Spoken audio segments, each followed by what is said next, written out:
Grand bien vous fasse, du lundi au vendredi sur France Inter, à partir de 10h.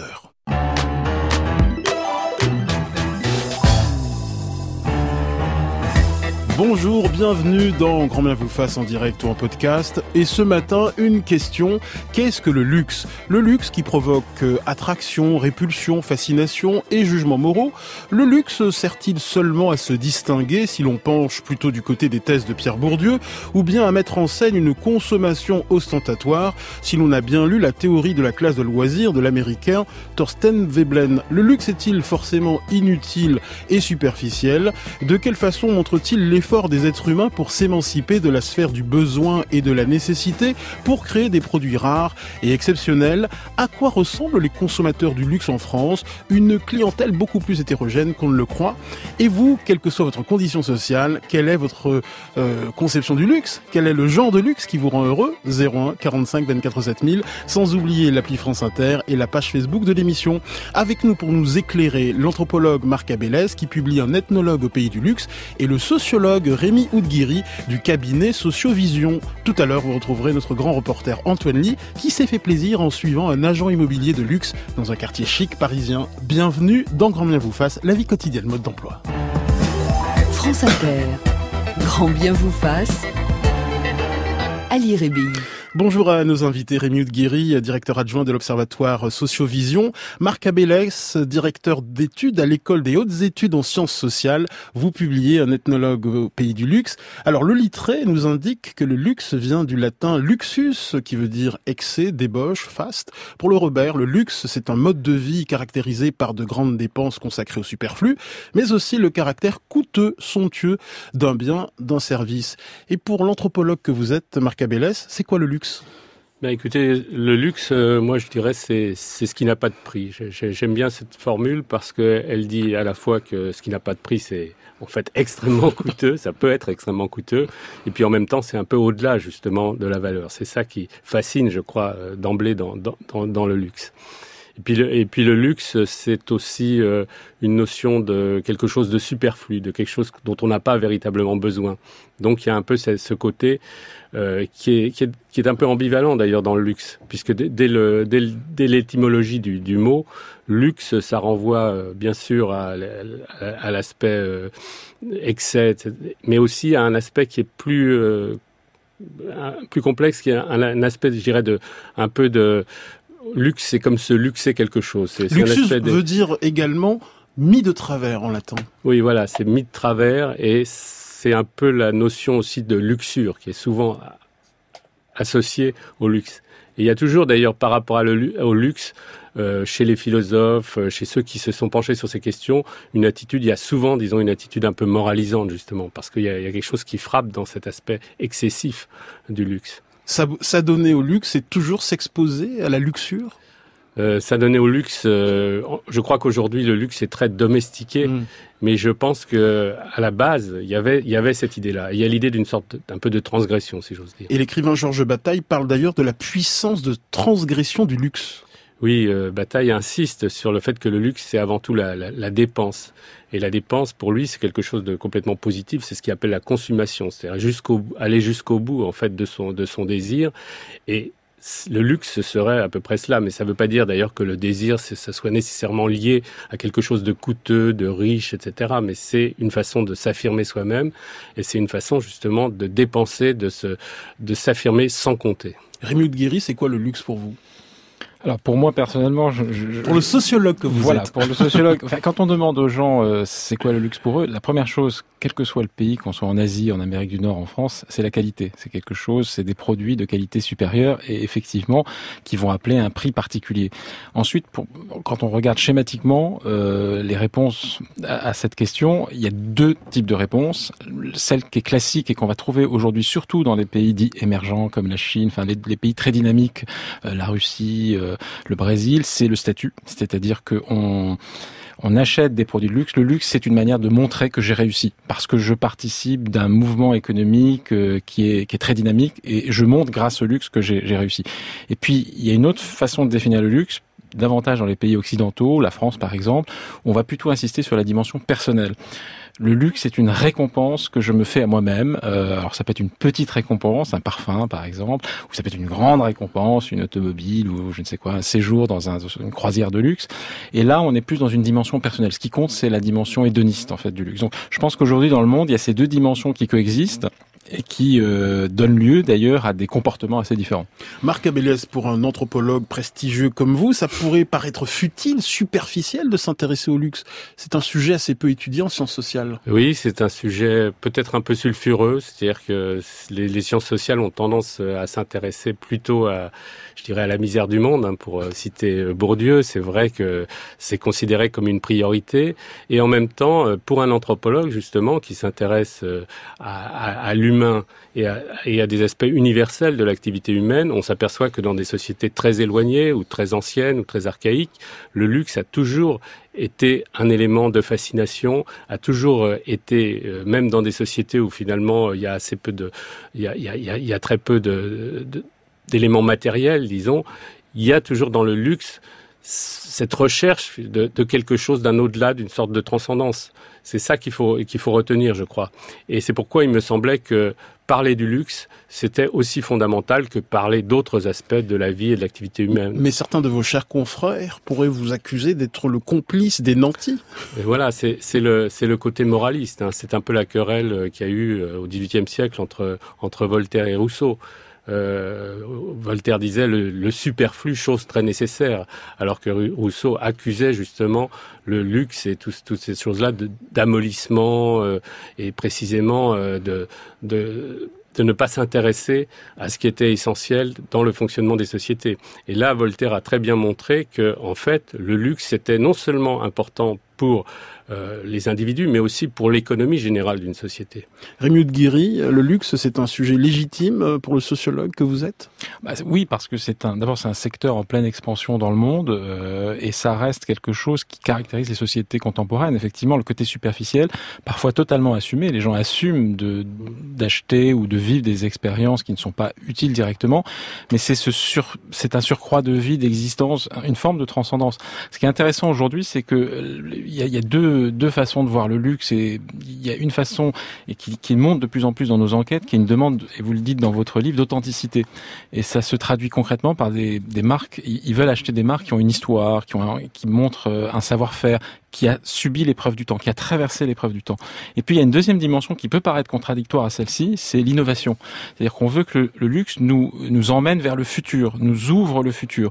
Et c'est intéressant, si vous regardez les grandes marques de luxe contemporaines, je pense, alors on va citer les Français, je sais pas si on a le droit, mais Chanel, Dior, Hermès, leur communication est très souvent ambivalente. À la fois, elles se revendiquent d'un héritage qui plonge ses racines dans des décennies, voire un siècle d'histoire.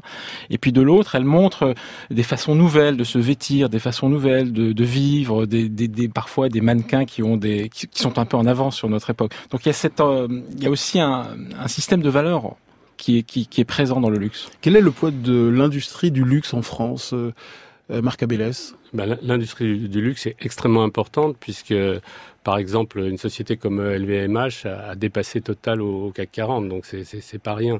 Et on a effectivement des milliards en jeu.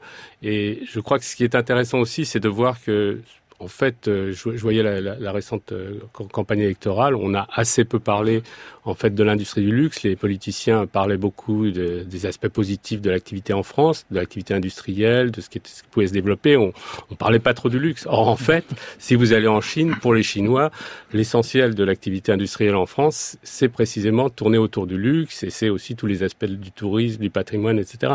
Donc, il faut voir aussi ce que ça représente, mais ce que ça représente matériellement, et aussi la croissance incroyable dans ce type de secteur, où on a quand même des croissances à 6%.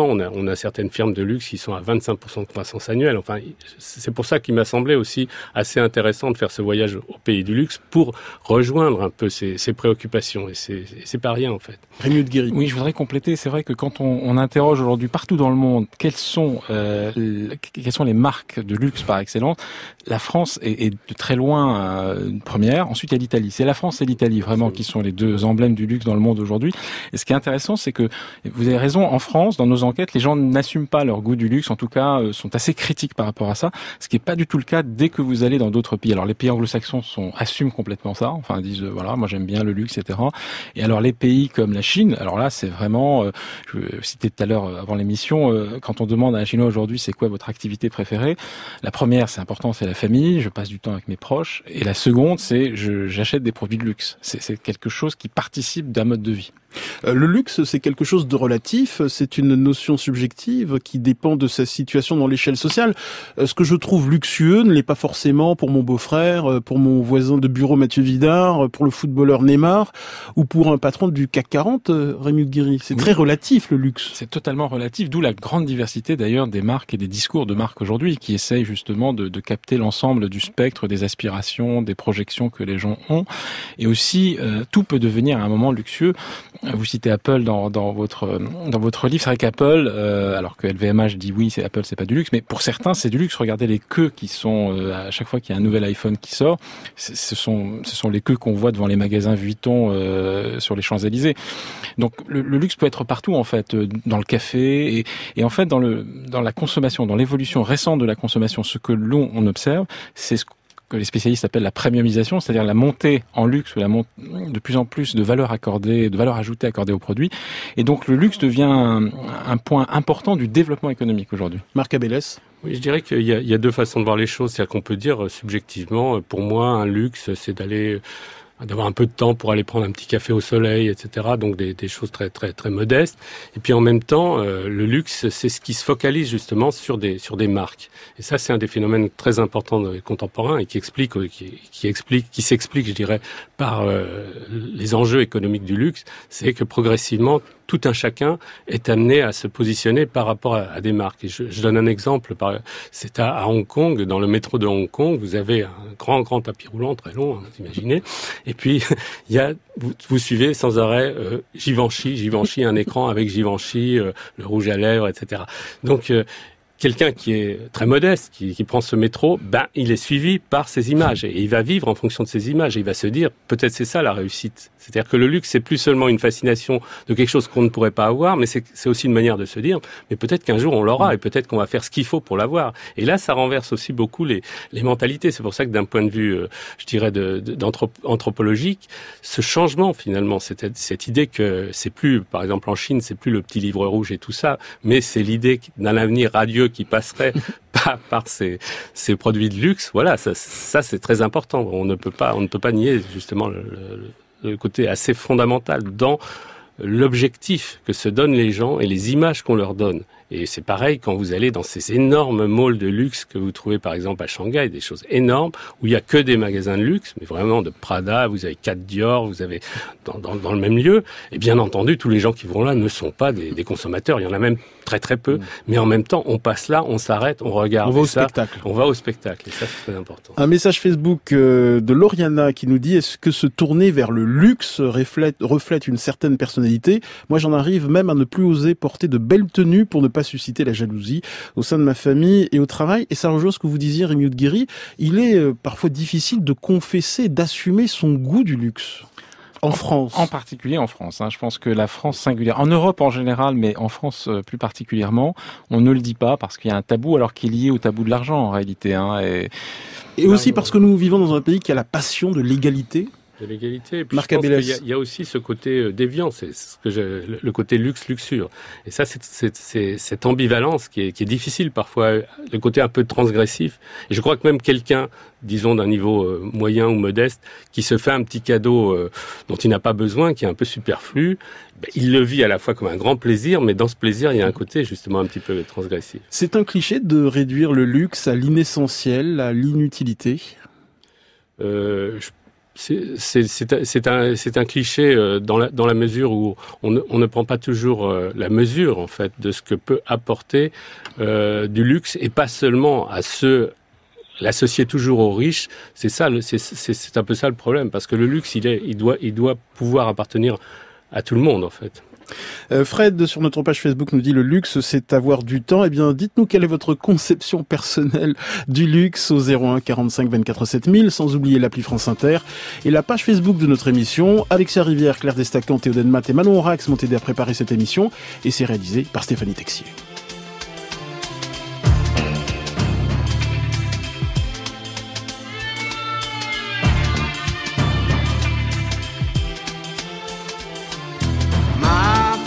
D'entreprise connaît pas la crise, épanouie elle exhibe des trésors satinés, dorés à souhait.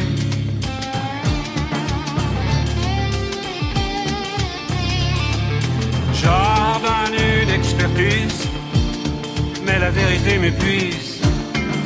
Inlassablement se dévoile de mes doigts de palper là cet épiderme qui fait que je me dresse, qui fait que je bosse le lundi, le mardi, le mercredi, le jeudi, le vendredi, de l'aube à l'aube,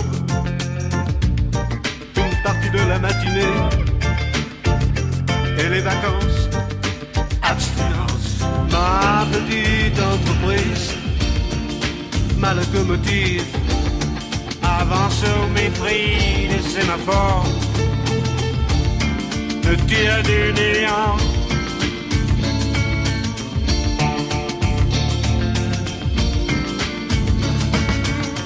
Qu'importe l'amour, importe. Qu'importe l'amour s'exporte. Qu'importe le porte-à-porte en Crimée, au sud de la Birmanie, des lobbies en Libye, au Laos. Là j'écoule à mes oreilles. Ma petite entreprise connaît pas la crise, s'expose au firmament,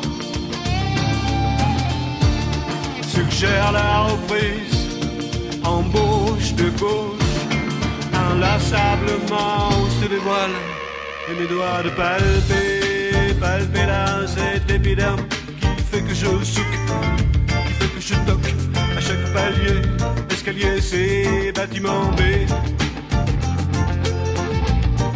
À l'oreille de ce lèvre,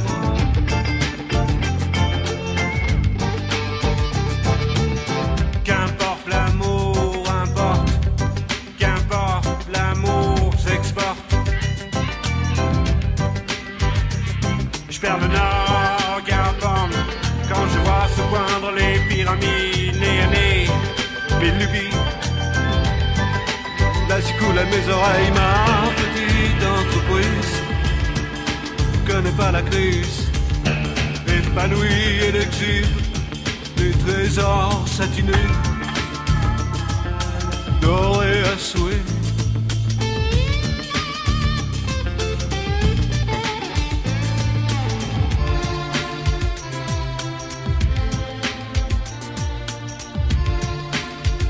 Le lundi, le mardi, le mercredi, le jeudi, le vendredi, de l'aube à l'aube.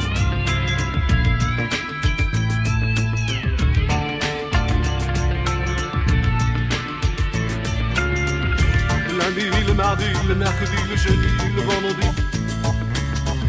de l'aube à l'aube. Alain Bachung, ma petite entreprise. Enfin, il n'y a jamais personne dans ces boutiques de luxe. Ouh! Grand bien vous fasse. Quelqu'un pour s'occuper de moi éventuellement? Ou que je vais dépenser un PEL dans un pantalon? Sur France Inter. 10h25, qu'est-ce que le luxe? C'est notre thème ce matin avec l'anthropologue Marc Abélès qui publie un ethnologue au pays du luxe et avec le sociologue Rémi Oudguiri du cabinet Sociovision. Je crois que aujourd'hui, on achète des produits de luxe comme une manière finalement de résister ou de s'opposer à la masse médiatisation du monde, c'est-à-dire à l'âge du Kleenex. Dans une société, on achète toute la mode, les produits, tout ça sont faits pour ne pas durer. Je crois que lorsqu'on achète un produit de luxe, on achète un tout petit peu du temps, c'est-à-dire quelque chose qui résiste au temps, à l'usure du temps, à l'éphémère.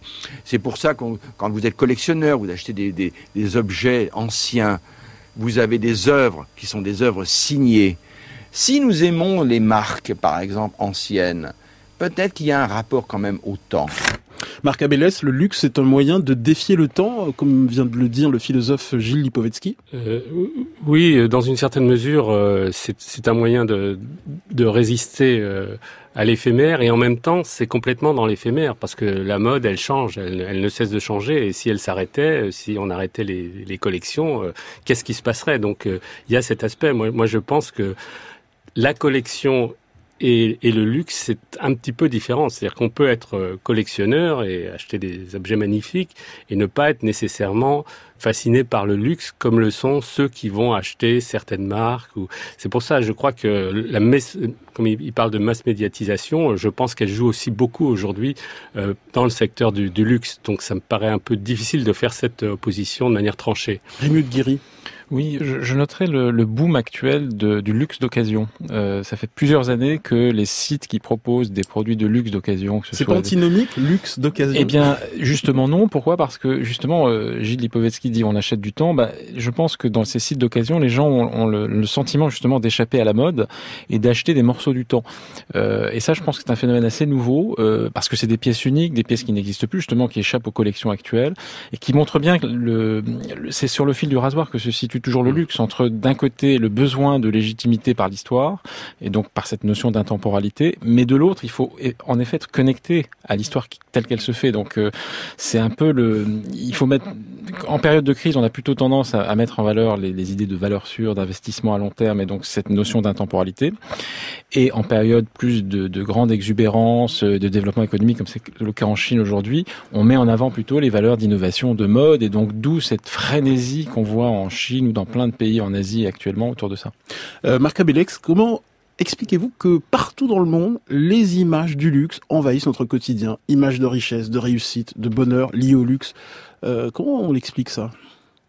Je pense que il y a aujourd'hui un besoin à la fois de sortir de son quotidien, de se projeter dans des images, et c'est ce phénomène des images et cette permanence en fait des images, ce spectacle est devenu complètement partie intégrante de notre vie.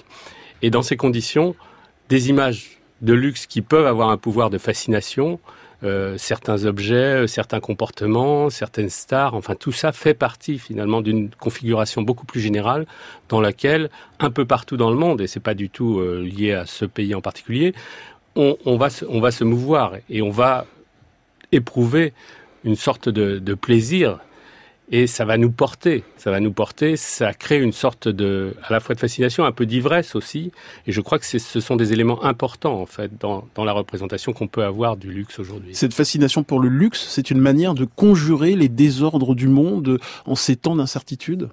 Je pense que tous les problèmes auxquels nous sommes confrontés dans nos sociétés exigent une forme de catharsis. Et de cette catharsis, le luxe est un des éléments. On peut le regretter, on peut s'offusquer du fait que le luxe associé à la richesse et aux inégalités soit quelque chose, encore une fois, de complètement immoral. Le fait est qu'on est entré dans une société du spectacle du luxe. Rémi de Guéry. Oui, tout à fait. C'est ce qu'on voit très bien dans les témoignages des consommateurs, nous, qu'on interroge. La consommation joue ce rôle, en réalité, d'échappatoire. C'est-à-dire que les gens se récompensent après une journée difficile ou se récompensent parce que leur avenir n'est pas nécessairement très rose. Et le luxe ajoute à cette dimension d'échappatoire une dimension de spectacle, une dimension exceptionnelle, un supplément d'âme, en fait. Donc, c'est une façon de sortir, mais vraiment de vivre une expérience inoubliable. Et c'est vrai que dans les tendances qu'on voit, nous, qu'on observe, c'est que les gens ont besoin de plus en plus de s'échapper, de s'évader et de vivre des choses presque extraordinaires. D'où, je pense, cette fascination pour tout ce qui est exceptionnel. Pensons au mariage princier il y a quelques jours. C'est un phénomène assez incroyable. Alors, Marc Abélès, vous soulignez dans votre ouvrage que le luxe reflète l'effort de l'être humain pour s'émanciper de la sphère du besoin, de la nécessité. Qu'est-ce que vous voulez dire par là?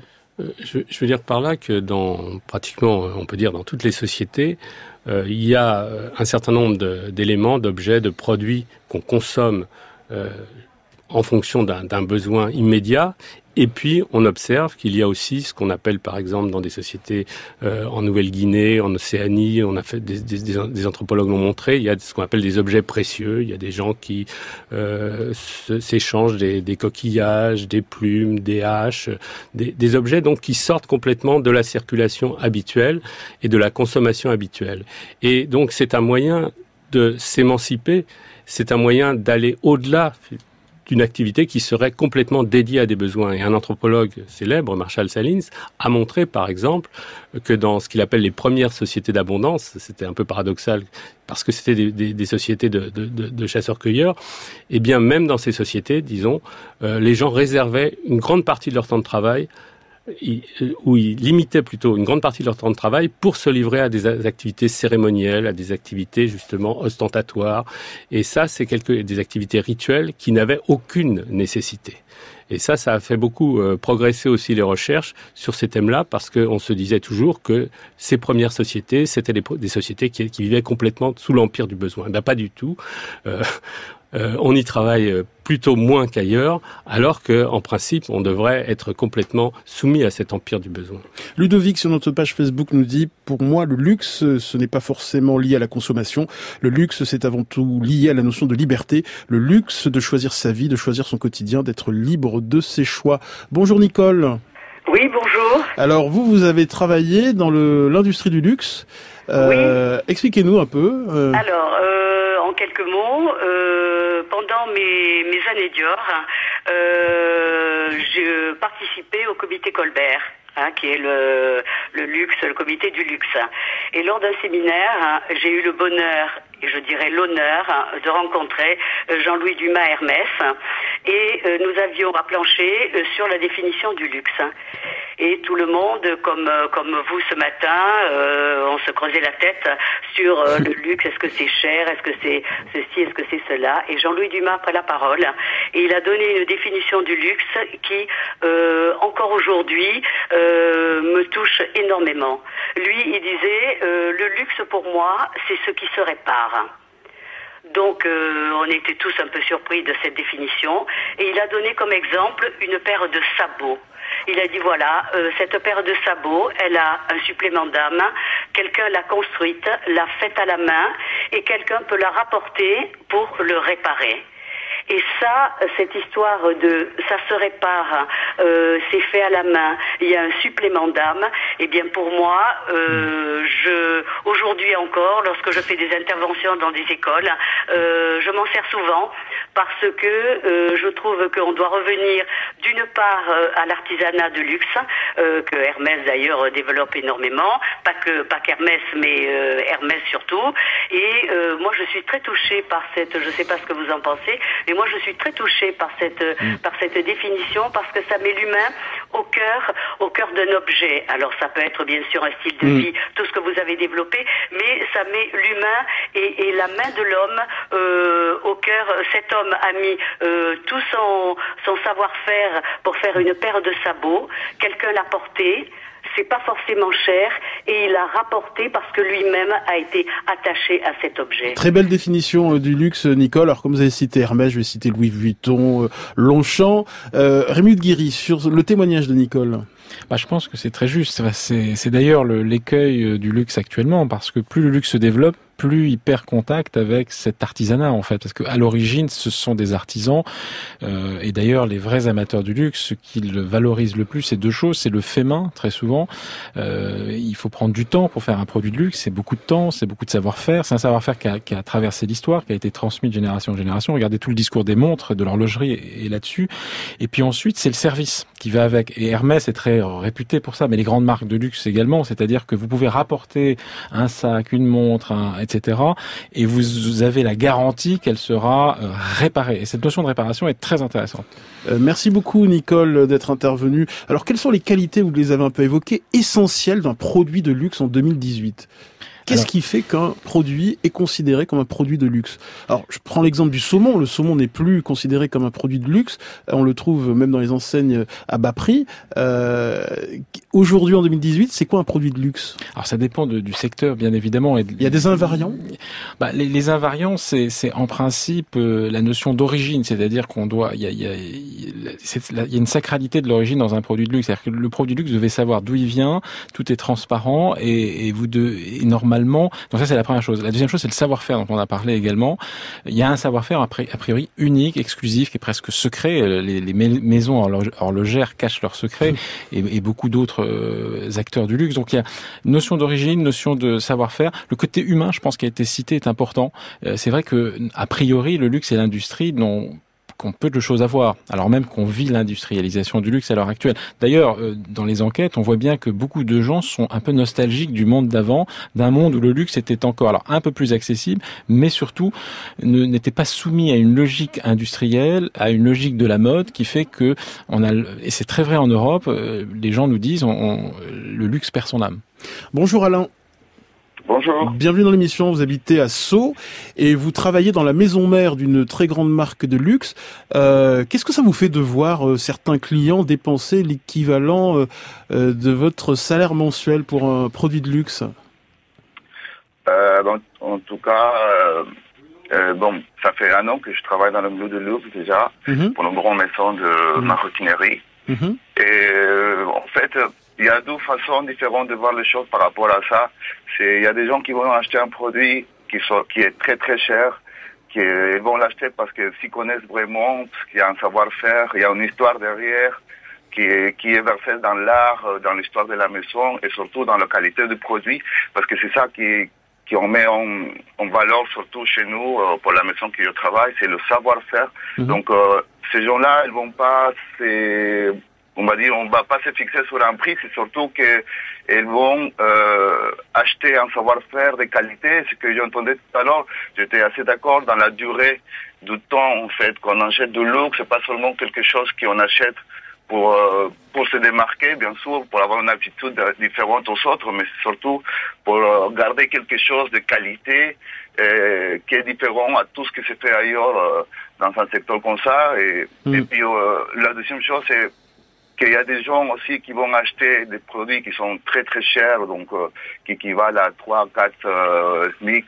pour un sac, on va dire, qui n'ont pas forcément la démarche de savoir comment il a été créé, comment il a été l'histoire qu'il y a derrière, mais sinon c'est juste pour se démarquer et porter quelque chose d'ostentatoire, on va dire.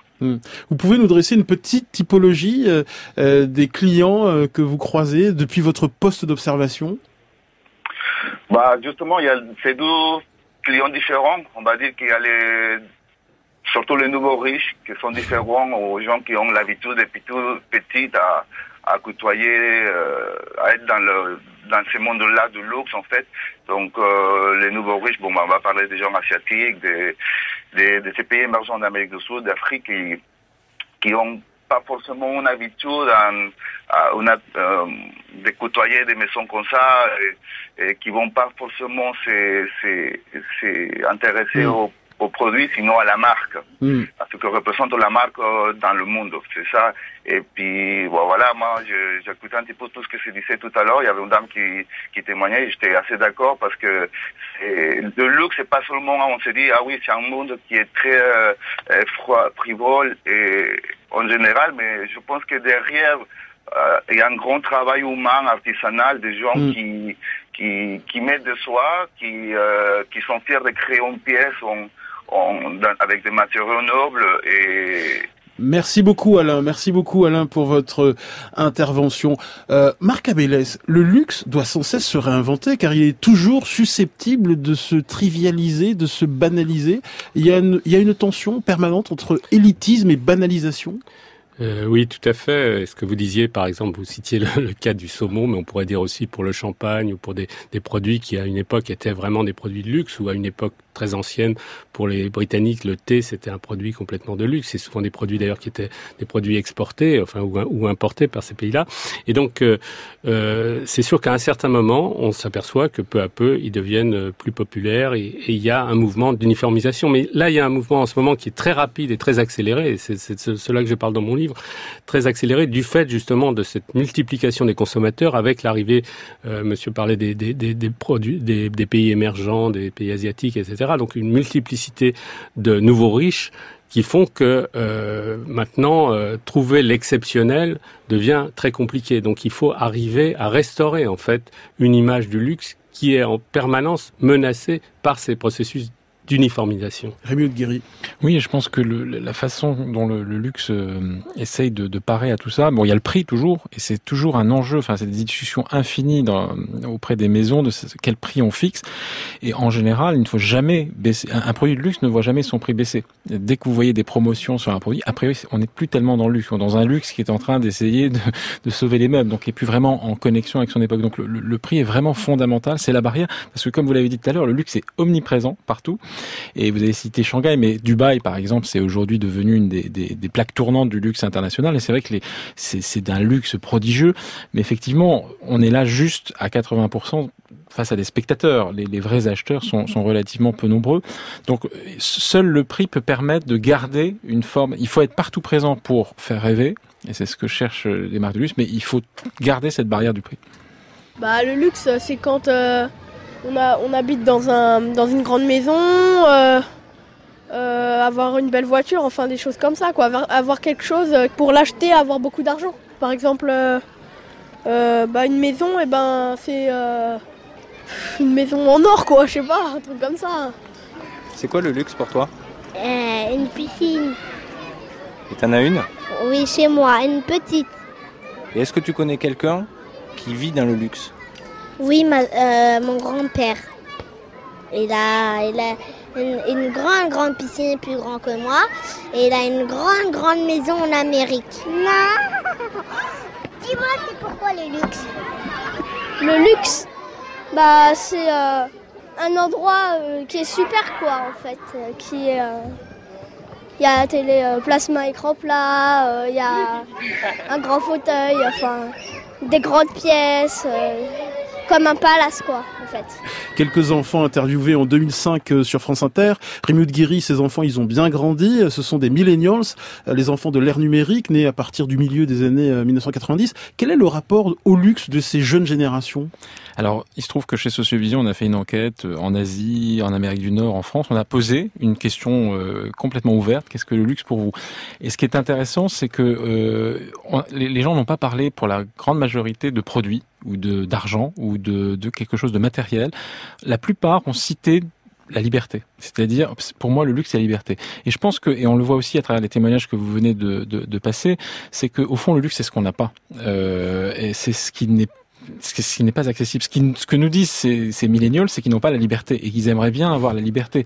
Une des libertés qu'ils nous ont citées très, très souvent, c'est le temps. Ils n'ont pas de temps. Ils sont submergés par des tas d'activités et ils ont le sentiment de manquer de temps. Et c'est ça, en fait, le luxe pour beaucoup de gens aujourd'hui. Jeff nous dit par courriel, le luxe pour certains, c'est de porter une montre prestigieuse. Pour moi, c'est d'avoir le temps, donc de ne pas porter de montre. Continuez à témoigner au 01 45 24 7000. I'm a trouble man, changed by the things I do. True, but it's funny how they all remember you. And all could be different, time to do something new. But giving everything, I want to be a happy man. So gotta understand, blamed by the friends I lose. Who's getting out of hand? Do you think they depend on you? It all could be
Jungle, Happy Man. En fait, je voulais savoir combien coûtait cette valise. C'est là 790 €. Grand bien vous fasse. Vide? Vous m'avez prise pour une Qatari? Sur France Inter.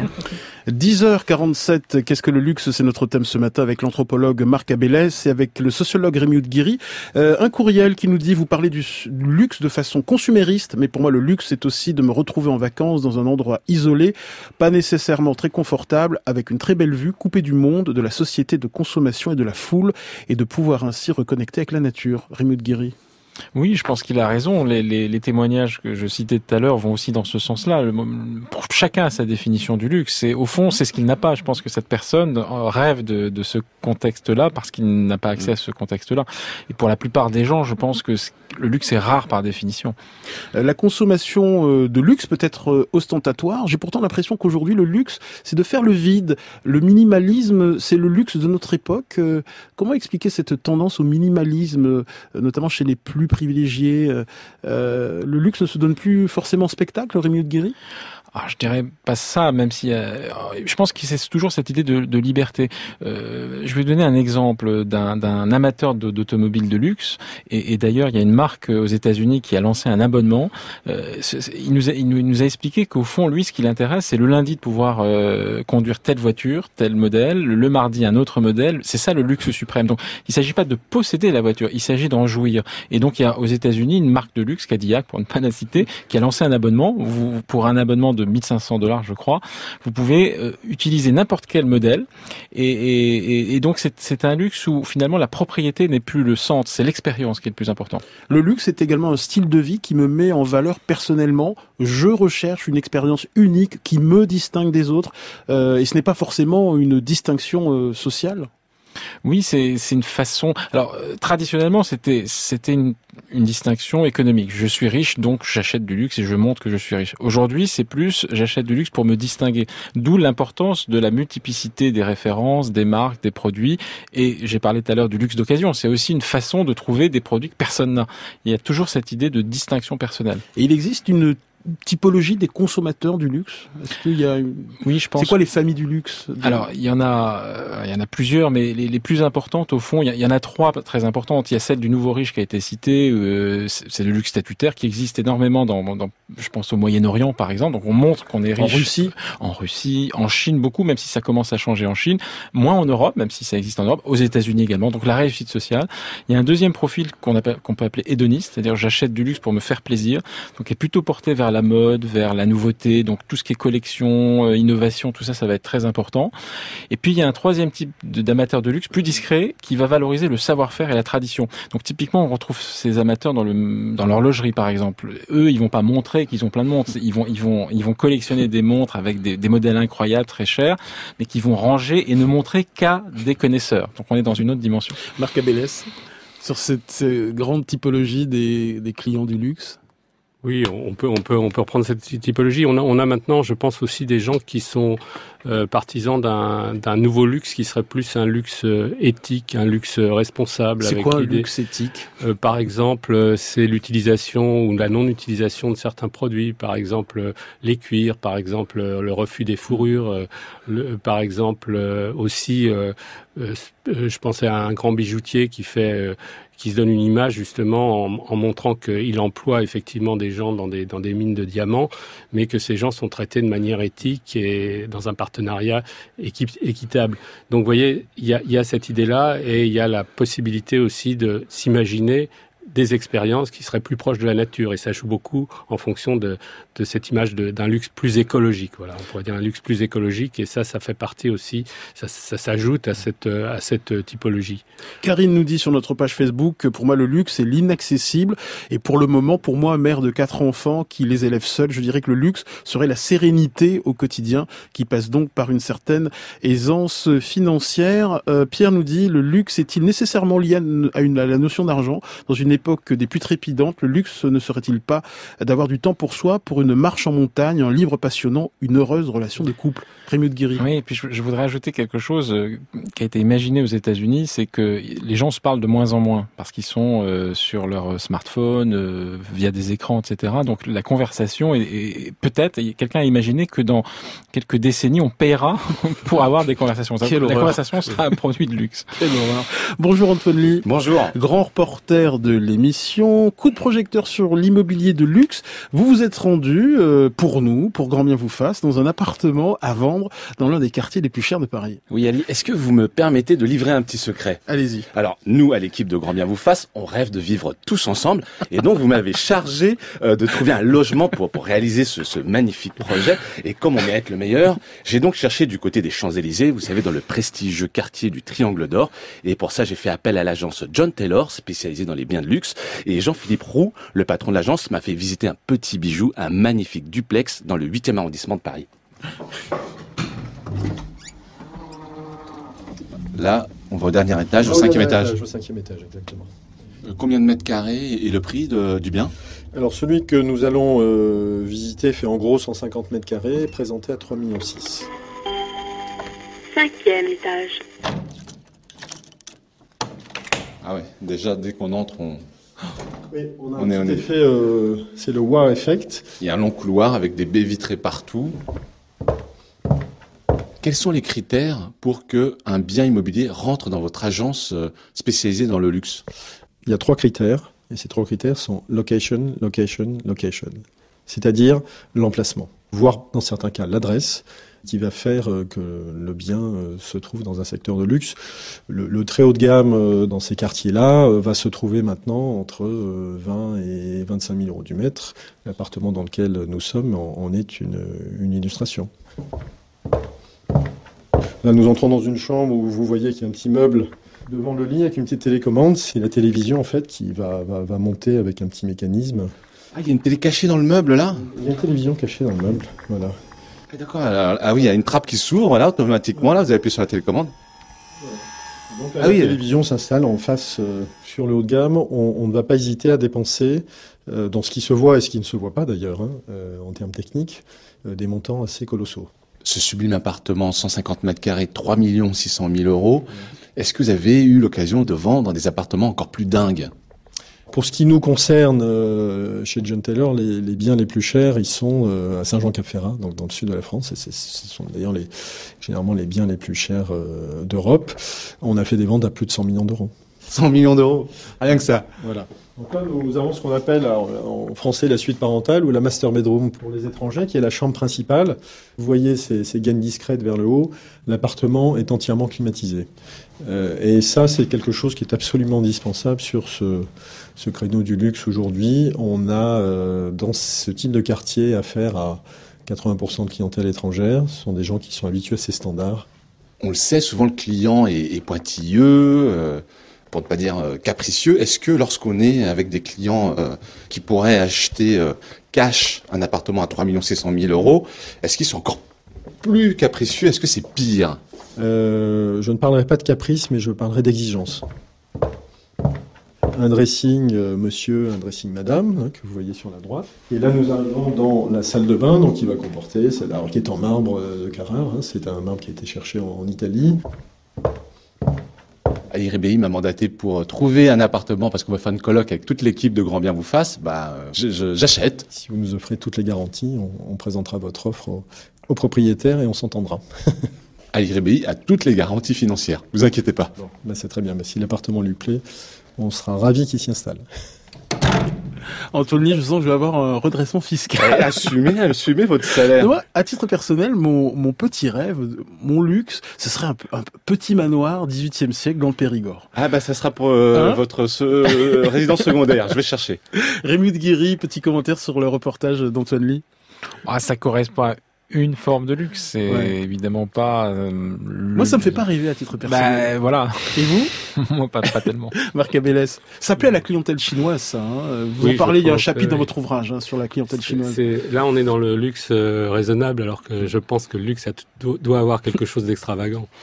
Marc Abélès, vous défendez l'idée d'un luxe pour tous, un peu comme le philosophe Gilles Lipovetsky. Sur l'excellent site The Conversation, vous dites que le luxe pourrait être une revendication raisonnable pour le simple citoyen. Oui, je pense qu'on devrait revendiquer un droit universel au luxe. Je pense que on a besoin, et le luxe, c'est pas seulement pour regarder les riches qui en profitent, mais c'est aussi quelque chose qui, de droit, pourrait revenir à des gens modestes.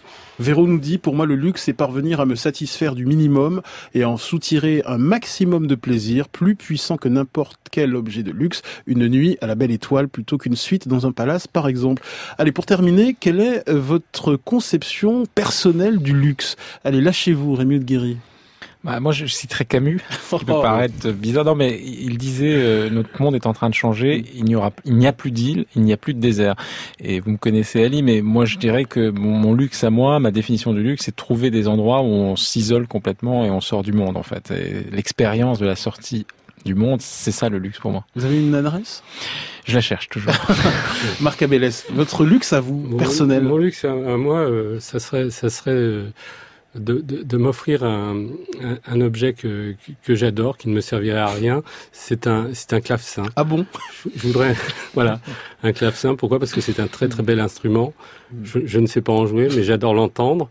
Et je pense qu'aussi, ça évoque aussi tout un monde qui est ce monde du XVIIIe siècle et tout un raffinement. Donc, si c'était un objet. Et là, je vous rejoins sur le XVIIIe siècle, sur le goût du XVIIIe siècle. Merci beaucoup, Marc Abélès. Je recommande un ethnologue au pays du luxe. C'est publié chez Odile Jacob. Merci, Rémi de Guéry. On pourra vous retrouver le mardi 5 juin à la conférence diffusée depuis la Maison de la Radio à 20h dans une centaine de cinémas. Vous interviendrez aux côtés de Christophe André pour nous aider à ralentir, à prendre le temps et à se déconnecter. Toutes les informations sur franceinter.fr. Demain, avec quelques membres de la grande famille de Grand Bien vous fasse, nous vous proposons des petits plaisirs variés qui vous feront du bien avant le week-end. Venez partager à la grande table d'hôte de Grand Bien vous fasse vos petits plaisirs du moment, des choses qui vous font plaisir dans tous les domaines, des livres, des films, des séries, des musiques, des initiatives, des personnes inspirantes, des mets divers et variés. Il y a Nagui qui est en train de faire un massage là en direct, ça fait du bien, vous massez bien Nagui. Tu parles de ce qui fait du bien. Inspirant. 01. Inspire. Allez, j'inspire. 01 45 24 7000. Vous avez un doigté fabuleux, Nagui, c'est incroyable.